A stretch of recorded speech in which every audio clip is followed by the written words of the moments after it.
de votre profil de risque. Vous pouvez aussi choisir le temps, c'est-à-dire que vous pouvez choisir de déposer vos crédits de ce fonds à 1 semaine, à 3 mois, à 1 an ou à 15 ans.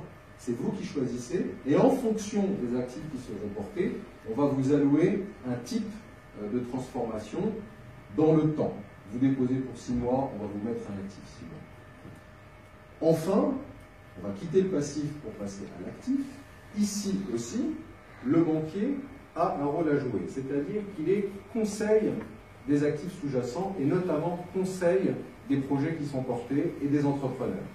Par exemple, au Maroc, puisque vraisemblablement ce sera lancé au Maroc au démarrage, si vous avez des promoteurs immobiliers qui souhaitent faire appel à cette plateforme pour lever un certain nombre de fonds long terme pour le déploiement d'actifs immobiliers au Maroc, cette banque-là ne donnera pas un rond, un sou.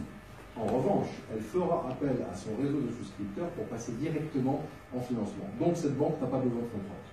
C'est assez étonnant comme concept, c'est une banque sans fonds propres. Pourquoi? Parce que les fonds propres sont là essentiellement pour couvrir les unexpected loss, comme dit BAL 2 et maintenant BAL 3.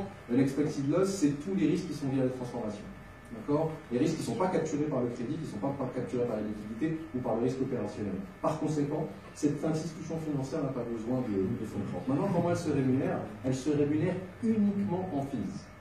Comme dit Khalil, tu as besoin d'un conseil, paye-moi. Tu as besoin de la plateforme, paye-moi.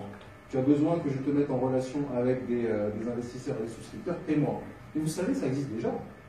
Hein, les plateformes de crowdfunding, ça existe déjà. Alors on peut imaginer un servicing qui se fasse par Internet, on appellera ça du peer-to-peer.